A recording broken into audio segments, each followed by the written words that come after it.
ce qui est important, ce n'est pas tellement ce que je vais vous dire, c'est ce que je veux vous dire. C'est-à-dire que c'est ce que Montesquieu appelait l'esprit. L'esprit est plus fort que le mental. Alors, la question, on va commencer par un peu de technique. Je vais vous expliquer d'où vient l'intelligence émotionnelle, d'où vient ce concept, parce qu'il y a une explication technique et mécanique que nous allons voir. Mais au fond, si, suite à notre rendez-vous, c'est un peu un rendez-vous avec vous, et que ça vous permet, dans notre monde brutal, un peu de passer une heure avec vous, on va dire 1h30, 1h15 avec vous, un peu comme une méditation. On a très très peu de rendez-vous avec soi. Vous savez, j'ai eu le plaisir d'accompagner énormément de patrons depuis les années 90, où j'ai monté ma première société, après avoir quitté Universal. Et j'ai beaucoup travaillé, entre autres, avec Philippe Varin, quand il a lancé PSA en Chine et au Brésil.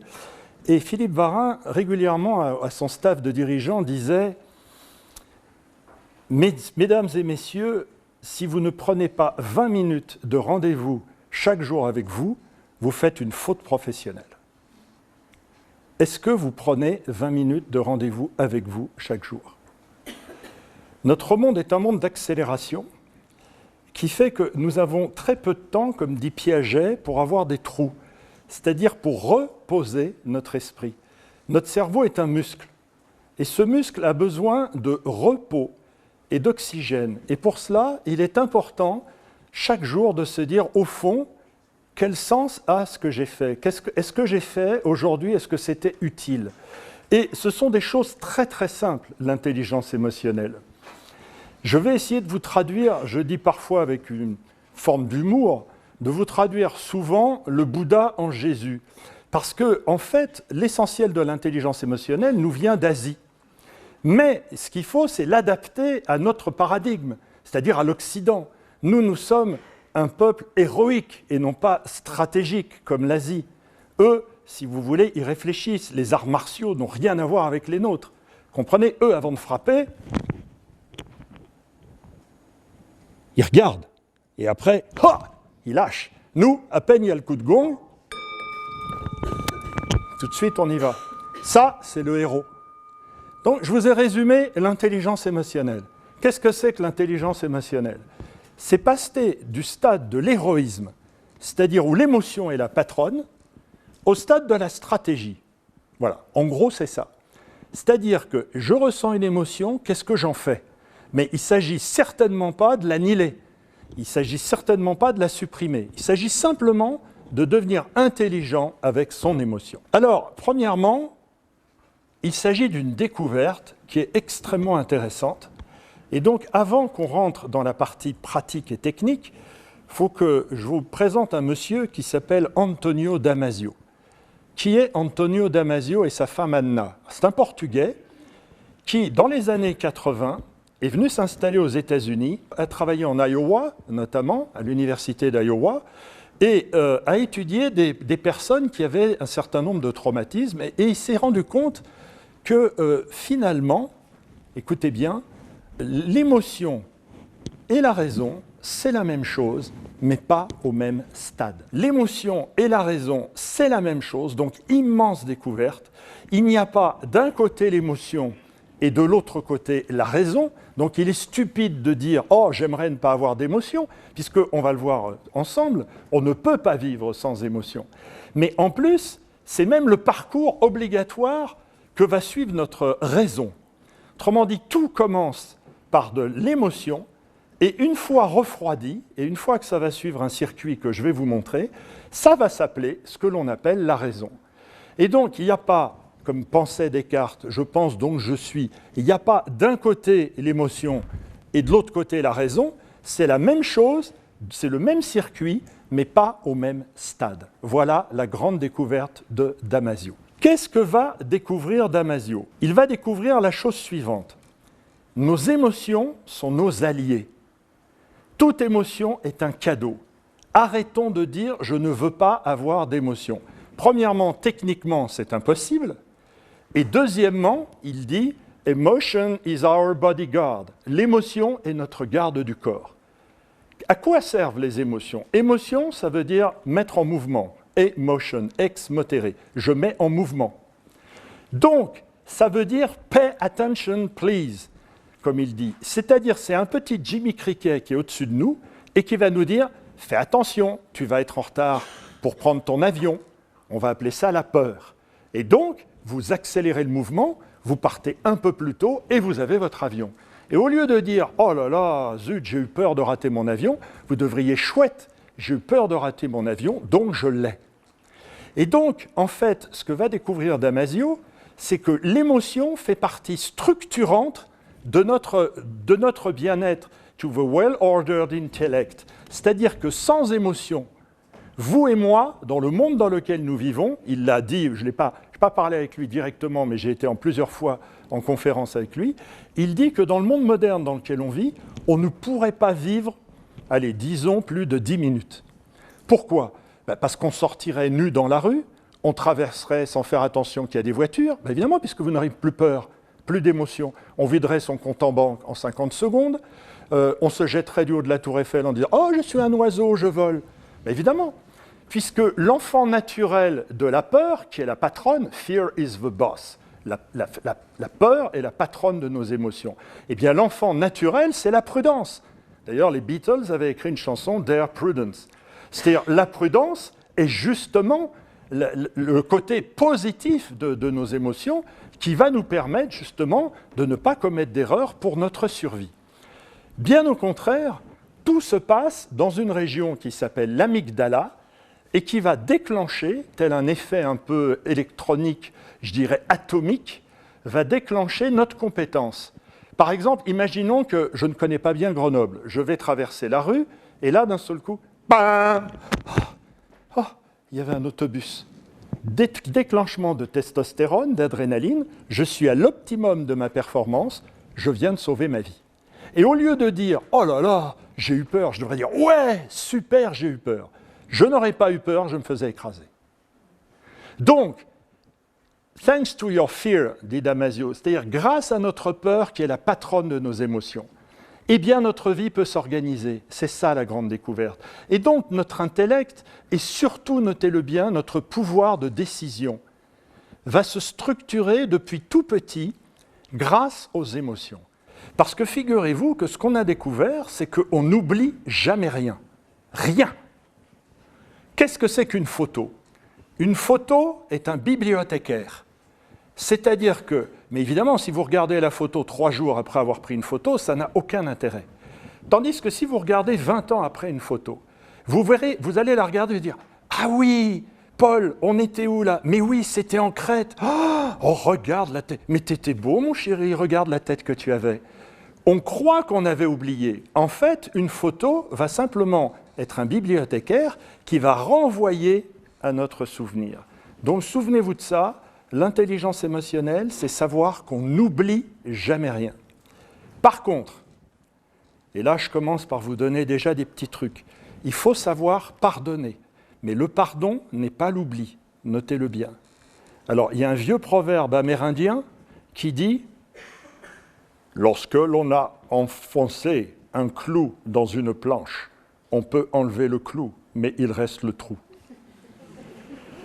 C'est-à-dire que il faut bien distinguer l'oubli et le pardon. Dans l'intelligence émotionnelle, le pardon est fondamental. C'est enlever la partie toxique du souvenir. Et souvenez-vous qu'on peut très bien pardonner sans que l'autre pardonne.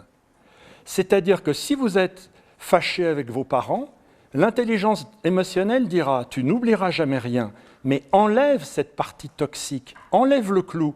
On ne te demande pas d'oublier, mais on te demande d'enlever cette partie toxique et donc toi-même d'essayer de vivre mieux ce souvenir. On a découvert que l'émotion nous aide à prendre des décisions, vous disais-je. Alors comment ça se passe ? On appelle ça la théorie des marqueurs somatiques. Mademoiselle, et tant pis si je me trompe, disait Coluche, vous vous appelez comment ? Jennifer. Jennifer. Et vous ? Benjamin. Benjamin. Alors imaginons que la petite Jennifer, elle invite Benjamin, ils ont 3 ans et demi à l'époque. Enfin, Benjamin en a 4, elle a 3 ans et demi et déjà elle a du charme. Et alors, il l'invite chez elle. Et alors, il se trouve que la grand-mère de Jennifer, elle fait des petites tartes à la framboise extraordinaires. Alors déjà, dans le cerveau du petit Benjamin, tarte à la framboise égale charme de Jennifer. Il n'y a pas que de la tarte à la framboise, il y a un mix, dit Damasio. Et puis, en plus, il fait beau, c'est l'été, elle a des petites jupettes et vous commencez à jouer au docteur.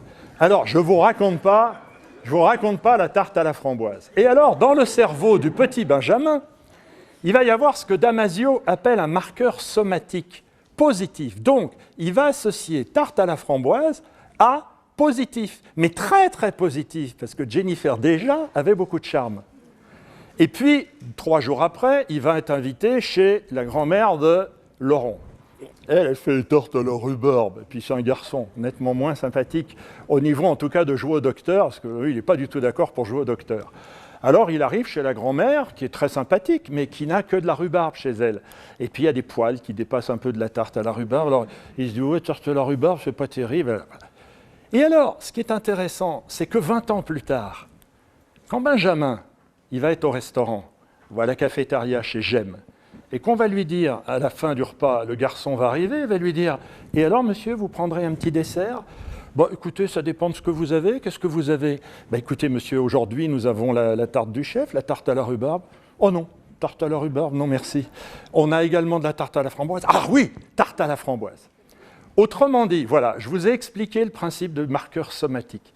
C'est-à-dire, ce que nous avons vécu à l'âge de 3 ans va 20 ans après nous servir pour prendre une décision. C'est-à-dire que Benjamin aura réduit son champ d'hésitation, on va appeler ça comme ça, puisqu'il aura une partie négative, une partie positive. Et donc tout ce qui est vos mauvais souvenirs va vous aider à prendre les décisions dans l'autre partie. Donc ça réduit d'autant notre incertitude et notre indécision. Voilà pourquoi la prise de décision et l'émotion sont intimement liées. Et on va faire un petit voyage à travers le cerveau, ici, à un endroit avec une première glande qu'on appelle l'amygdala, et nous avons une deuxième glande que maintenant on arrive à identifier, qui est ce qu'on appelle l'amygdala primaire, qui, elle, nous envoie vraiment à nos réactions qu'on appelle reptiliennes. Donc ici, on est au stade de l'émotion pure. Alors, l'intelligence émotionnelle nous dit que la molécule, à ce stade-là, est chaude et qu'on ne peut rien en faire. Donc méfiez-vous, c'est ce qu'on appelle, notez-le s'il y a un peu de place, une réaction. Donc l'intelligence émotionnelle nous dit, méfions-nous de nos réactions, car la réaction est à chaud, et imaginez de la pâte à modeler chaude, on ne peut pas la remodeler. Donc il faut se méfier à chaud de nos réactions. Elles existent, elles ont droit d'exister, mais ce n'est pas être intelligent avec son émotion. Par contre, il faut se dire, qu'est-ce que je viens d'apprendre? Au bout de quelques minutes, on va dire au bout de 4 à 5 minutes, regardez, le trajet fait que ça va aller vers ce que l'on appelle la zone préfrontale. Par exemple, mademoiselle, si un coup de fil s'est mal passé et que vous pensez que je ne vous aime plus ou quoi que ce soit, il y a quelque chose qui vous a vexé, n'attendez pas plus de 21 jours. Si vous le faites en temps réel, vous allez être dans l'émotion. Tu dis, quoi? Tu oses me dire ça? Là, vous êtes dans le 1. Par contre, vous me rappelez le lendemain ou le surlendemain, et vous dites, dis donc, j'aimerais te reparler de quelque chose. Est-ce que c'est bien cela que tu as voulu dire? À ce moment-là, vous êtes dans le 2. Est-ce que vous avez compris? C'est-à-dire que là, un contre-ordre, il faut, notez-le, nettoyer le vase régulièrement. C'est une question d'hygiène. En fait, l'intelligence émotionnelle, c'est de l'hygiène énergétique. Et donc, il faut éviter qu'un jour, la goutte d'eau fasse déborder le vase, c'est-à-dire qu'à force de ne pas avoir nettoyé votre zone de transit, la moindre remarque que va vous faire quelqu'un va vous faire péter un plomb, ce qu'on appelle. Et donc, il est très important de ne pas parler en temps réel, parce que là, en temps réel, on est capable d'être sur le registre émotionnel pur, mais peut-être, un quart d'heure après, de revenir dessus et de dire « il faut que je te parle, j'aimerais qu'on revienne sur ce qu'il s'est passé ». Et à ce moment-là, « il faut que je te parle » sera beaucoup plus calme, parce que vous serez passé de 1 à 2. Et figurez-vous que vous disposez, notez-le bien en énorme, de 21 jours pour faire ce toilettage.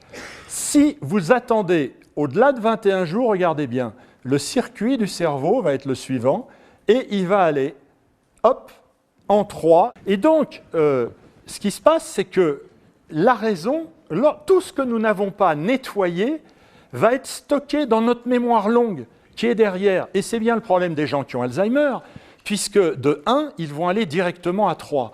Donc ils vont se souvenir. Donc souvenez-vous que votre visite va leur faire très plaisir parce qu'ils seront dans l'émotion, mais ils ne se souviendront pas de ce qu'ils vous ont dit une minute avant, parce qu'ils vont aller directement de 1 à 3. Et à 3, si vous voulez, c'est la mémoire longue. Et là, la molécule est dure. Et ce qu'il faut savoir, c'est qu'elle est froide et que le dur dure. Alors notez bien que dans ce cas-là, il faut 3 fois plus d'énergie pour enlever un marqueur somatique négatif. Vous voyez par exemple Marie Laforêt, que j'ai produite en 1992, pour son dernier album, avant qu'elle arrête la chanson, m'a confié qu'elle avait été violée à l'âge de 12 ans. Et je lui ai dit, mais Marie, tu n'en as jamais parlé? Elle me dit, écoute, j'ai pas osé. Je lui ai dit, mais tu devrais écrire quelque chose à ce sujet maintenant. Et en fait, il y a 15 ans, elle a écrit un livre, ça s'appelait « Avant de chanter ».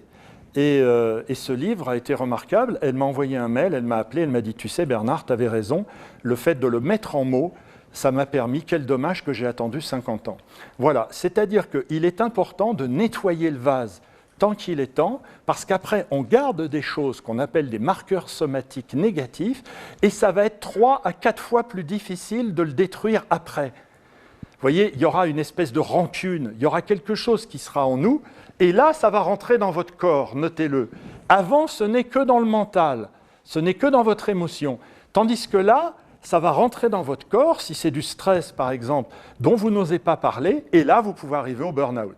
Le burn-out, ce sont souvent des gens qui sont ce qu'on appelle en surcharge cognitive, c'est-à-dire qui prennent en eux des choses dont ils ne parlent pas, ils n'en parlent pas, ils n'en parlent pas. Un jour, le vase, il est complet et il pète. Et à ce moment-là, ça devient un effort énorme. D'où l'intérêt, en réunion, d'oser dire régulièrement. Quand je vois des réunions qui ont lieu tous les mois, je travaille avec beaucoup de codires qui ont changé et qui maintenant les font tous les 21 jours, toutes les 3 semaines. À mon avis, il vaut mieux avoir plusieurs réunions rapprochées où on nettoie le vase au fil de l'eau, plutôt que de laisser engrammer des choses et d'en avoir des longues tous les 2 mois, par exemple. Voilà, que ce soit avec votre chérie ou en entreprise, hein, ça marche pour les deux. Si vous voulez, la mauvaise habitude se prend le 22e jour. C'est-à-dire, si votre enfant, vous avez envie de lui dire « mais lève le coude quand tu manges », vous avez 21 jours pour que ce ne soit pas engrammé dans son corps. Si vous attendez trop, il aura pris ce qu'on appelle un mauvais pli. Et maintenant, on le voit. Donc, l'intelligence émotionnelle nous dit « tu disposes de 21 jours pour corriger la chose, pour oser le dire ». Donc, vraiment, s'il y avait une chose technique dont je voulais que vous vous souveniez ce soir, c'est 1. Nos émotions sont un cadeau. 2. Nos émotions sont notre garde du corps. 3. L'autre n'est pas moi. Et surtout, la loi des 21 jours. Il faut nettoyer le vase au fil de l'eau. C'est fondamental que vous vous souveniez de tout cela. Alors, ce qui est important, notez-le bien, c'est de ralentir et de refroidir. Si par exemple, vous venez de recevoir un mail qui vraiment vous met hors de vous, éventuellement répondez à chaud, mais surtout ne l'envoyez pas. Vous le mettez au brouillon, vous le mettez au parking, moi j'appelle ça, vous le relisez une demi-heure après, vous allez vous dire « Ah, heureusement que je ne l'ai pas envoyé ». Et là, vous vous évitez bien des ennuis. Eh bien, vous avez fait de l'intelligence émotionnelle. Vous voyez que ce n'est pas si compliqué que ça. Et ça s'explique techniquement. Au moment où vous l'auriez écrit, vous étiez dans 1, alors que là, vous allez être dans 2. Voilà. Et n'oubliez pas la loi des 21 jours. Alors, cette loi, je vous l'ai mis en agrandi dans votre petit document. Voilà, j'adore cette vignette. Vous voyez que vous avez en petit, mais je l'ai agrandi ici pour vous. C'est le patron de Ikea. Et je trouve que c'est vraiment très apprenant. Parce que nous, on dit « la nuit porte conseil ». Mais je trouve que cette formule est encore plus belle. C'est en dormant que nous arrêtons de faire des erreurs. La nuit ne porte pas conseil. La nuit permet de passer de 1 à 2. Et elle permet de voir les choses d'une autre façon. Donc, en vous disant « tu ne perds rien pour attendre, je t'en parlerai demain matin », vous faites de l'intelligence émotionnelle. Par contre, il va falloir le dire le lendemain. Il ne faudra pas fuir, hein. Attention. En tout cas, pas plus de 21 jours. Est-ce que c'est clair pour vous toutes? Je vais avoir besoin de vous de nouveau, parce que la phrase la plus importante peut-être de ce soir, c'est « là où il y a de la gêne, il n'y a pas de plaisir ». Vous allez dire « oh, on vient là pour ça ». Oui, vous venez là pour ça, parce que vous n'en aviez peut-être pas pris conscience. Pourquoi? Écoutez bien ce que je vais vous dire parce que c'est le tournant. Il fallait bien à un moment donné tourner dans la conférence. La joie est, comme le Bouddha est, comme la lumière est. C'est-à-dire, nous venons tous du Big Bang. Nous ne sommes absolument pas poussière pour redevenir poussière. Nous sommes lumière et nous redevenons lumière. Je l'ai vécu. C'était uniquement pour vendre des indulgences que l'Église a inventé ce terme de poussière et tu redeviendras poussière. Donc ça veut dire que l'instinct de survie, la lumière est en nous. Nous avons tous cela en nous. Donc le problème n'est pas la joie. L'intelligence émotionnelle ne s'intéresse pas à la joie. Elle s'intéresse à qu'est-ce qui empêche ma joie d'être totalement au firmament. Autrement dit, qu'est-ce qui va gêner ma joie? Et donc l'intelligence émotionnelle ne s'intéresse pas à quand un couple se marie et qu'ils ont 20 sur 20. Il s'intéresse à quand, 5 ans après, il n'y a plus que 17. Et alors, le fait qu'il n'y ait plus que 17, on va se poser la question, c'est quoi les 3 points de gêne? D'où ils viennent? Et en enlevant la gêne, on va retrouver le plaisir. Donc l'intelligence émotionnelle, dans son mécanisme, est exactement à l'inverse de ce que l'on pense. On ne motive pas quelqu'un, on ne motive pas une équipe, on essaie de comprendre comment elle a été démotivée. Et là, on peut travailler. On ne peut pas travailler sur le bonheur d'un enfant qui rentre de l'école, on peut travailler sur quel est le malheur qui lui est arrivé, où est sa gêne, parce que son copain lui a pris sa voiture et qu'il a un gros bobo. Voilà. Alors là, on va lui dire, elle est où ta gêne, mon chéri? Et c'est en récupérant la gêne qu'on va retrouver le plaisir. Si par exemple, je demandais à Jennifer, je lui dis, tu sais, regarde, j'ai reçu cette clé, là, je ne comprends pas, elle ne marche pas. Comment ça se fait, nos nouvelles clés, là, elles ne marchent pas? Et Jennifer me dit, ah, mais t'as pas vu, on avait reçu un mail, il y a un petit truc maintenant ici qui permet de la connecter pour économiser les batteries. Ah, d'accord! Jennifer ne m'a pas apporté de la joie, elle m'a enlevé un emmerde. Et donc je repars, je dis, ouais, super, merci. Là où il y a de la gêne, il n'y a pas de plaisir. Donc ce que je vous propose, de façon très intime, alors peut-être que ça peut être au niveau de la vie, ça peut être au niveau de votre travail, ça vous regarde, j'ai envie de vous dire, mettez-vous une note sur 20. Allez-y. Mettez-vous une note sur 20 sur le enjoy. Le enjoy, c'est l'élan, sur l'envie de. Je vous souhaite d'avoir 20, hein, mais ce n'est pas toujours le cas. Alors ça peut être par rapport au travail. Moi, je fais ça en entreprise avec des codir, qu'est-ce que ça marche bien? Vous voyez, ce qui est important, dans un monde parfait, tout le monde devrait avoir 20. Mais le problème, c'est que le 20, il est individuel. Ça dépend de l'histoire de chacun. Alors pour ceux que ça intéresse l'étymologie, j'ai appris il n'y a pas longtemps que historia, ça vient du grec. Histoire, ça vient, historia, c'est l'enquête. Si vous voulez, vous avez tous ici une histoire qui vous est propre, même en tant qu'enfant et parent. Chacun a une histoire qui lui est propre. Et donc chacun a des raisons d'avoir de la joie ou pas de la joie. Ça ne vous appartient pas. Par contre, si vous voyez quelqu'un autour de vous qui a de la gêne, là, vous pouvez l'aider à enlever au moins un point de gêne. Là, on peut intervenir, mais on ne peut pas intervenir sur la joie. La joie est quelque chose de très personnel qui dépend de notre historia, c'est-à-dire de notre enquête personnelle depuis qu'on est tout petit. Et donc, qu'est-ce qu'on appelle le lâcher-prise? Souvent, on me dit « Ah oui, écoute, le lâcher-prise, moi j'aimerais bien lâcher prise ». Le lâcher-prise, ça c'est bon en Asie. Alors ils se mettent là, voilà. Nous on est dans les embouteillages et tout, ça n'a rien à voir. Donc moi je préférais que vous reteniez la chose suivante. Pour lâcher prise, je passe du verre à moitié vide au verre à moitié plein. Voilà. Et là, vous allez vous prendre en flag. Combien de fois le matin on commence à râler? On dit « Oh, ça y est, il fait froid. Ah, ça y est, l'hiver arrive. Ah » Et là, vous êtes en plein flag du verre à moitié vide. Eh bien, pour lâcher prise, regardez le verre à moitié plein.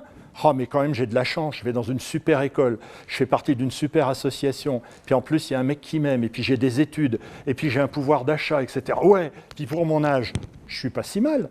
Et à ce moment-là, vous switchez. Ce que vous avez compris. Donc, lâcher prise, c'est passer du verre à moitié vide au verre à moitié plein. Alors, autre chose, un problème est en dehors de moi. Dans notre vie, nous passons notre vie à avoir des problèmes à résoudre. D'ailleurs, les enfants à l'école ont un problème de mathématiques. En entreprise, on passe son temps à avoir des problèmes. Un problème n'est pas un problème parce qu'il est en dehors de moi. il ne me touche pas affectivement. Et ça, on le voit avec les IRM. La difficulté, c'est tout autre chose. C'est un problème qui va rentrer à l'intérieur de moi et qui, à ce moment-là, au niveau affect, va prendre de la place et va commencer à devenir rouge dans mon cerveau, comme je vous l'ai montré tout à l'heure. Eh bien, l'intelligence émotionnelle, c'est faire qu'un problème reste un problème, mais ne devienne pas une difficulté. Parler à son N+1, c'est un problème. Ça ne doit pas être une difficulté. Vivre en couple, c'est un problème. Ça ne doit pas devenir une difficulté. C'est-à-dire que ce qui est fondamental, c'est ne pas accepter qu'un problème devienne autre chose qu'un problème. Ça doit rester quelque chose de neutre qui est en dehors de vous. Osez en parler. Osez dire « il faut que je te parle ». Osez en réunion dire « voilà, il faut que je vous dise voilà ce qui… » Car sinon, ça va devenir une difficulté. Autrement dit, souvenez-vous-en, un problème peut rester un problème pendant 21 jours, mais le 22e jour, il devient une difficulté. Parce que vous n'avez pas osé en parler. Et donc, l'intelligence émotionnelle, si vous voulez, c'est ne pas en tout cas transformer un problème en une difficulté. Mon ex-femme, qui est une femme remarquable, mais qui quelque part était devenue maniaco-dépressive, quand on allait au restaurant, tout devenait une difficulté. C'était trop salé, c'était pas assez cuit, ça manquait de vinaigre, ça manquait de machin, il faisait trop chaud. Ce qui fait que tout devenait une difficulté. Alors moi, évidemment, qui essaye toute ma vie de me dire « je veux bien avoir des problèmes, mais je ne veux pas avoir de difficultés », ça ne pouvait plus le faire à un moment donné. Alors, si vous voulez, ce que je crois qui est important, c'est que vous vous souveniez qu'un problème doit rester un problème. Et je vais vous donner cette phrase très belle de Edgar Faure. C'est un beau cadeau que je vais vous faire. Edgar Faure est un type que j'aimais beaucoup, il avait beaucoup d'humour. Edgar Faure, il a dit « Un ennemi, c'est quelqu'un avec qui vous n'avez pas encore pris le temps de déjeuner. » Un ennemi, c'est quelqu'un avec qui vous n'avez pas encore pris le temps de déjeuner. Qu'est-ce que c'est fort ? Plus vous avez un problème avec quelqu'un, plus il faut se rapprocher de votre peur. Mais attention, pas dans la machine, pas à la cafétéria de Gênes. Prenez un endroit en dehors de la maison ou en dehors de l'entreprise. C'est-à-dire un endroit neutre, c'est très important. Allez en dehors de la machine. Et je vous jure que vous ne le regrettez pas. Et vous direz, écoute, je t'invite parce que je crois qu'il est bien qu'on se parle. Mais en dehors de la machine, d'accord ? En dehors de la loi. Nous avons tous un secret. Le secret, c'est l'attractivité. Cette attractivité que vous avez, parce que je le vois là, avec vous, il n'est pas réservé qu'à certains. Tout le monde l'a.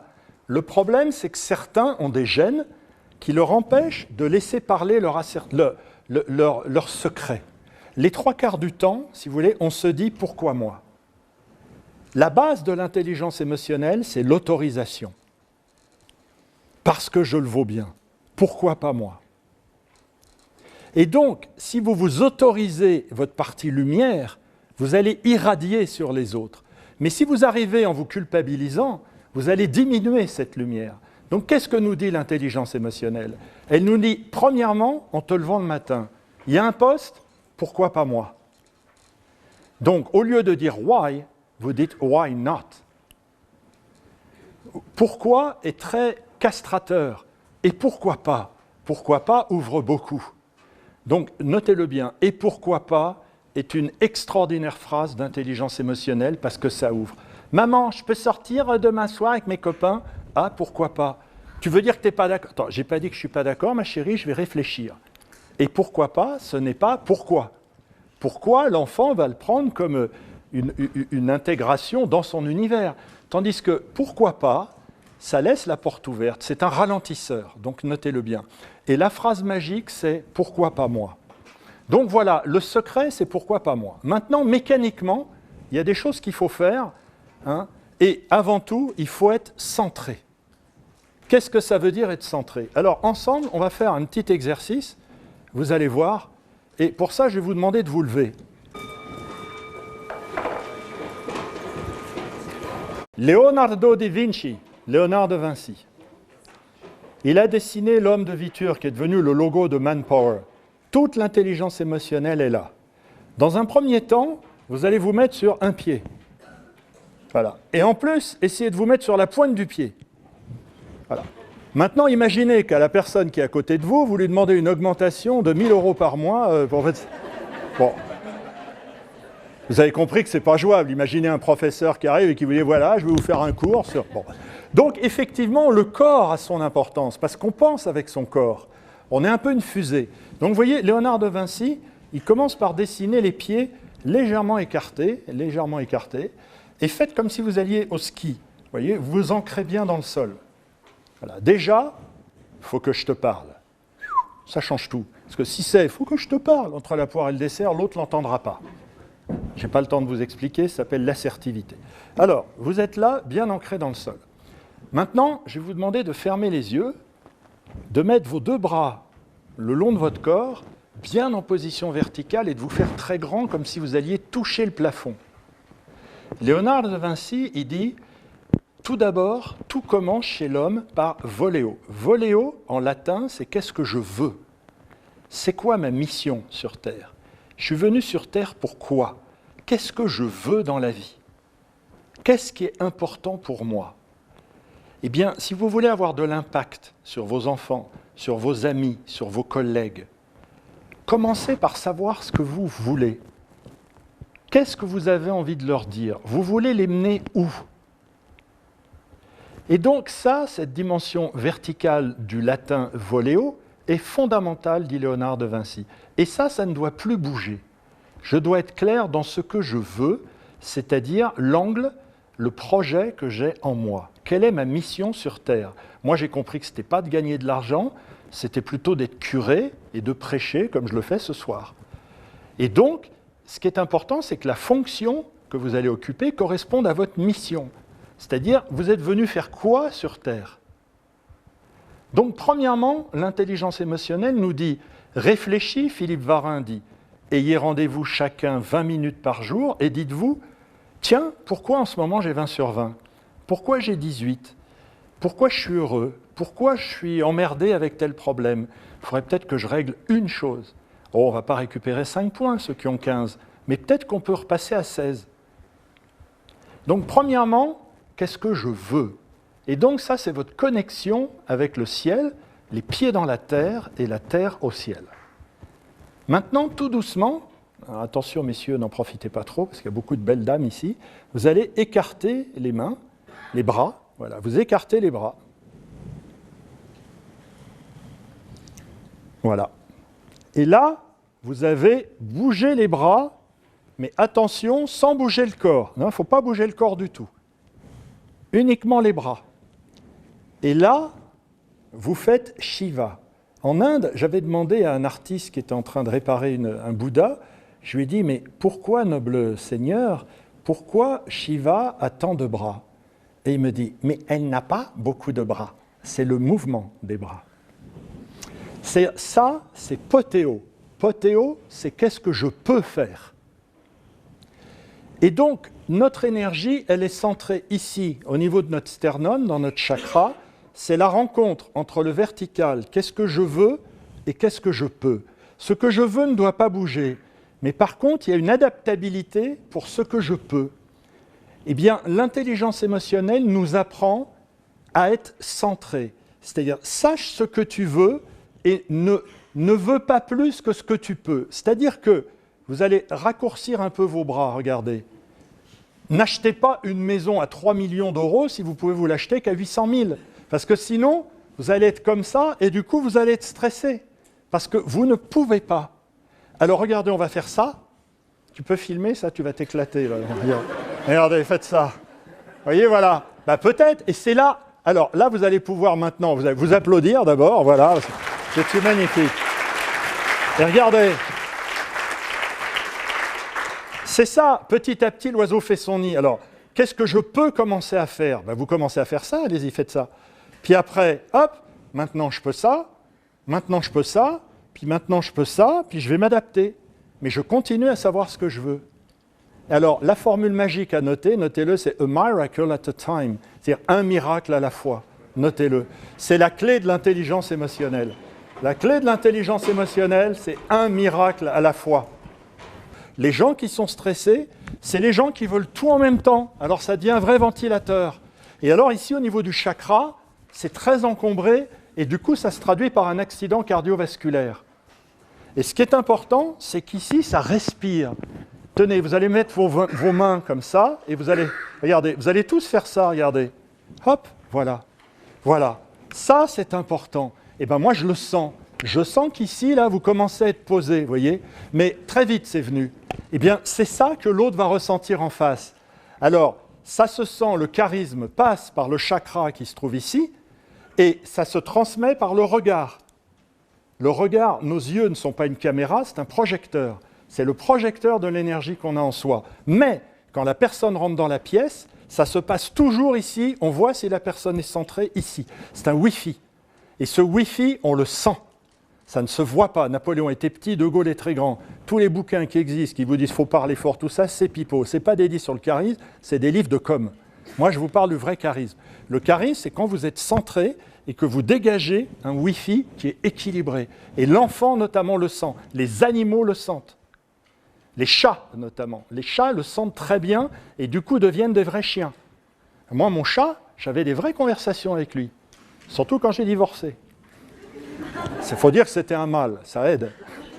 Alors je lui disais, hein, Gribouille, c'est dur les femmes. Parce que j'étais centré. Mais mes filles qui tiraient la queue du chat et qui s'amusaient, elles ne dégageaient pas de Wi-Fi. Donc le chat qui est féminin est très sensible, plus que le chien. C'est comme le cheval. Le cheval, moi je travaille beaucoup avec des managers, avec les chevaux, c'est fondamental. Le cheval, si vous n'êtes pas centré, il ne vient pas vers vous. Parce que s'il sent que vous êtes... Lui, en plus, il a 4 raisons d'être ancré. Hein, nous, on n'en a que 2. Ben, il faut que ça compte pour 4. Donc, il est très important d'être ancré dans le sol. Voilà. Alors, chose que je voulais vous dire après, c'est la dernière chose avant qu'on passe aux émotions.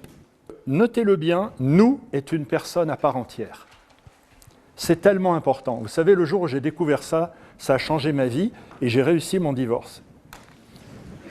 Pourquoi ? Parce que très souvent, on est dans l'échange et on n'est pas dans le partage. L'échange et le partage, ça n'a rien à voir. L'échange, c'est commercial, c'est toi contre moi. Le partage, c'est avoir compris que nous est la troisième personne, le fameux Saint-Esprit. Et qu'on peut très bien avoir une personne bien à côté, mais que le nous ne fonctionne plus. Et c'est comme ça que j'ai réussi mon divorce. C'est-à-dire que j'ai très bien compris que la femme avec qui j'ai passé 15 ans était quelqu'un de très bien, c'était le toi, il y avait le moi, mais c'était ridicule de dire « ouais, puis toi, t'as fait… » C'était une peine perdue. C'est tout simplement que le nous avait cessé son chemin. Et ça, c'est très important, notez-le bien. Nous est une personne à part entière. Si vous avez 3 enfants, c'est pas pareil de discuter avec les 3 enfants en même temps, ou uniquement avec votre fils, ou uniquement quand il y a les parents, ou quand il y a uniquement les filles. C'est-à-dire qu'on ne se raconte pas les mêmes choses. Vous invitez un ami de plus à dîner, ça change toute la tablée du dîner. Ça change le nous. Eh bien, arrêtez de reprocher à l'autre. Posez-vous plutôt la question, quel est le nous ? Est-ce qu'on prend assez soin de nous ? Et ça, c'est une belle proposition. C'est une proposition de vie qui ne vous stressera pas. Et de dire, mon chéri, j'aimerais qu'on t'en parle et que dorénavant, on prenne un peu plus soin de nous, car je pense qu'on a été peut-être toi de ton côté et moi de mon côté. Et il faut peut-être restructurer le nous. Eh bien, le nous, on le voit maintenant en termes d'intelligence émotionnelle. Alors là, je n'ai pas le temps de vous l'expliquer. En tout cas, notez-le, nous est une personne à part entière. Et ça m'a permis de me quitter en très bons termes avec mon ex-femme. C'est-à-dire qu'on a compris que ce n'était pas la peine de se jeter les affaires à la figure, c'était ni toi ni moi, c'est que le nous avait fini son chemin. Et ça a permis de régler bien des choses avec beaucoup de paix. Alors ça, je vous le souhaite, et je souhaite que vous le mettiez en application. Nous est une personne à part entière. Si vous voulez, la base de l'intelligence émotionnelle, le trust en américain, est très simple. Je fais ce que je dis et je dis ce que je fais. C'est clair. On l'avait vu ce matin, excusez-moi, tout à l'heure. Donc, ce qui est fondamental dans l'intelligence émotionnelle, c'est ce premier paradigme. Je fais ce que je dis ce que je fais. Si vous n'êtes pas là-dedans, dites-vous qu'il y a quelque chose qui va se passer dans le cerveau et que vous allez être en zone grise. Donc, premièrement, peu importe ce que vous allez faire, mais le tout, c'est de le dire. Alors attention, je n'ai pas dit être transparent, mais être clair dans les règles du jeu. Notez-le bien. La transparence, je n'y crois pas. L'intelligence émotionnelle nous dit, Nietzsche d'ailleurs dit, il y a de l'indécence à montrer ses 5 doigts. On a tous un petit jardin secret, on a un truc. Mais au moins que les règles du jeu soient claires. Voilà, c'est ça, c'est au niveau des règles du jeu. Et l'intelligence émotionnelle nous dit ça. Deuxièmement, c'est, et ça je ne suis pas inquiet avec vous, c'est être 100% là. Donc, admettons qu'en démarrant ici, j'étais à 87%. Eh bien, je vous jure que depuis tout à l'heure, je vous donne 100% de mes 87%. C'est ça, l'intelligence émotionnelle. L'intelligence émotionnelle, c'est jamais être à 100% de 100%. Parce que là, vous allez être exhausted, vous allez être épuisé. C'est pas comme ça que ça se passe.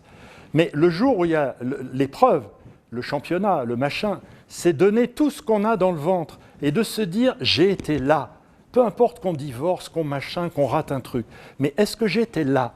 Alors, beaucoup de jeunes, ils sont tout le temps avec leur iPad, leur machin. Moi, quelqu'un qui ne me regarde pas dans les yeux et qui n'est pas complètement là avec moi, il n'a plus l'affaire. Moi, ce qui me frappe avec les patrons, c'est que plus je monte dans la hiérarchie et que je suis avec des gens valables, mais le mec, il est complètement là. Ça ne lui viendra pas l'idée de laisser son iPhone sonner, etc. Il est 100% là. Alors, des fois, ils sont fatigués, ils sont même des fois en burn-out, puisque j'en coach, mais au moins, ils sont là. Donc, le vrai respect, notez-le, c'est être là. Et je dirais même que vous n'aurez plus du tout de regrets après, notez-le bien. C'est-à-dire que quand on a donné ce qu'on avait dans la relation, dans son travail, comme vous dans la conférence depuis tout à l'heure, bien en partant, je sais que vous n'aurez rien raté. Moi, je vous aurai donné tout ce que je peux, et vous, vous aurez pris ce que vous pouvez. Du coup, il n'y aura pas de regrets. Donc, notez-le. La bonne affaire, quand on est là, c'est qu'il n'y a plus de place pour le regret, parce qu'on a livré la bête. Tandis que moi, ce que je me suis dit quand j'ai divorcé, je me suis dit, étais-tu vraiment là? Est-ce que nous étions vraiment ensemble? Et là, presque la dépression qui est venue. Ça a été très dur pour moi. Alors je me suis dit, plus jamais. Dorénavant, je serai là. Vous avez compris? C'est très important. Ce qui est important déjà, c'est soit d'être bien dans ses pompes. Quelqu'un qui ne va pas bien, quelqu'un qui n'a pas pris soin de lui parce qu'il le vaut bien, ne pourra pas donner aux autres. Et donc, ensuite, qu'est-ce qu'on va appeler l'altruisme? Et ça, c'est l'abbé Pierre qui me l'a appris. C'est réussir son égoïsme à travers l'autre, c'est-à-dire à travers son enfant. Mais ça continue à être de l'égoïsme, sauf que ça me fait plaisir de tout mettre en œuvre pour que lui réussisse. Et donc, au lieu que nous soyons le simple centre de cet égoïsme, l'enfant devient un objet de transitivité. Ce qui fait que la vraie formule ne devrait pas être « je t'aime », mais « je m'aime ». C'est-à-dire que « je t'aime », ça ne veut rien dire. Qu'est-ce que ça veut dire? Ça veut dire en fait, moi, il y en a être bien avec toi, squo, ici, et toi, être mon objet de plaisir. Et moi, il y en a être bien en ce moment avec toi. Donc, notez-le, l'intelligence émotionnelle nous dit « je t'aime » n'existe pas, c'est de l'hypocrisie. En fait, la vraie formule, c'est « je m'aime à travers toi ». Donc, qu'est-ce que c'est qu'un couple? C'est une mutualisation d'égoïsme. Qu'est-ce que c'est? Mais évidemment. Et d'ailleurs, pour garder cette mutualisation, ça va s'appeler la jalousie. Touche pas à mon mec. Parce que c'est mon territoire, c'est mon mec. Qu'est-ce que c'est qu'un village? C'est une mutualisation d'égoïsme. Parce qu'on ne va pas chacun avoir notre église. Qu'est-ce que c'est qu'une entreprise? C'est une mutualisation d'égoïsme. Et quand on est dans une entreprise, tous les salariés se moquent de l'entreprise. Ce qui les intéresse, c'est qu'ils ont trouvé un bras de levier par rapport à leur égoïsme et leur plaisir à ce moment-là, mais si on leur propose 500 € de plus chez le concurrent, le lendemain, ils vont chez le concurrent, c'est évident. Et ils font un pot d'au revoir en disant « je vous aime, vous êtes toute ma vie ». En attendant, ils se cassent tous. C'est évident. Donc, en fait, il faut arrêter de se... L'intelligence émotionnelle nous dit « arrêtons d'être hypocrites et de nous cacher la face ». Donc, notez-le, ce qui intéresse l'autre, c'est lui. Donc, le bon commercial, puisqu'il y a des DCF ici, c'est pas de parler du produit, c'est de parler du client. Ce qui intéresse le client, c'est en quoi c'est une bonne affaire pour lui. Ce qui intéresse l'autre, c'est en quoi tu es une bonne affaire pour moi. Et l'égoïsme, c'est ce qui fait tourner le monde. Donc, l'intelligence émotionnelle nous dit « prends soin de ton égoïsme à travers l'autre, mais surtout, sois plus intéressé qu'intéressant. Intéresse-toi à lui. C'est lui qui l'intéresse, c'est pas toi. Donc en lui disant « t'es belle ma chérie », voilà, ça c'est intéressant parce que tu rassures l'égoïsme de ta chérie. Alors, le maillon fort, c'est la dernière chose que je voulais vous dire avant qu'on regarde vos tests, c'est l'émotion. Alors, les émotions, on en a dit l'essentiel, et souvenez-vous, la joie est. C'est-à-dire, je ne vais pas m'occuper de la joie. Par contre, ce qui est important, ce sont le club des gènes. Et les gènes, vous les avez ici, et dans la vignette que je vous ai mise dessous, vous avez même les causes profondes de ces gènes. Si vous dites à quelqu'un, homme ou femme, « Oh, dis donc, bravo pour ce que tu as réussi hier, etc. », la personne va être rassurée sur sa compétence. Si on devait, au niveau archaïque, dit Freud, pour les femmes, c'est faire un enfant, pour l'homme, c'est l'érection. Ce qui fait qu'à Knossos, etc., à Karnak, vous voyez, il n'y a que des sexes en érection, parce que les pharaons étaient obsédés par ça. Voilà. Est-ce que je suis compétent sexuellement? Et pour les femmes, ça va se traduire par avoir un enfant. Beaucoup de femmes ont un enfant juste pour se montrer qu'elles sont compétentes. Croyez-moi, 22 ans de coaching, si vous saviez ce que j'ai entendu. Eh oui, c'est la façon d'être compétente, et c'est pour ça que les hommes vont aux putes. C'est pour ça que les... chacun sa compétence. Voilà. Alors, deuxième chose, deuxième peur, la peur féminine. Notez-le bien. La peur féminine, c'est peur de ne pas être aimé. Donc quand vous dites à quelqu'un « Oh, ça fait plaisir de te voir », vous le rassurez dans son équation féminine de la peur. Et donc vous faites de l'intelligence émotionnelle. Donc voilà les deux grandes peurs. Donc quand on dit à un enfant « Oh, c'est bien, t'as fait popo, etc. », eh bien, il est content dans sa compétence, et maman, eh bien, elle t'aime très fort. Voilà, alors là, c'est la totale, et l'enfant n'a plus peur. C'est la base de l'intelligence émotionnelle. La deuxième des émotions, qui vient tout de suite derrière la peur, qui s'enchaîne, c'est la surprise. Qu'est-ce que c'est que la surprise? La surprise, c'est une réinitialisation de notre projet, quel qu'il soit, même si c'est une bonne surprise. Donc j'aimerais que vous notiez que la surprise, de toute façon, est fatigante.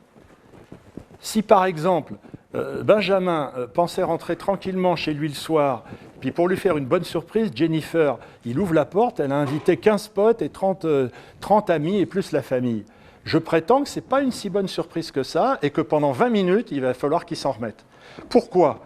Parce qu'il va falloir réinitialiser ce à quoi il avait pensé d'abord.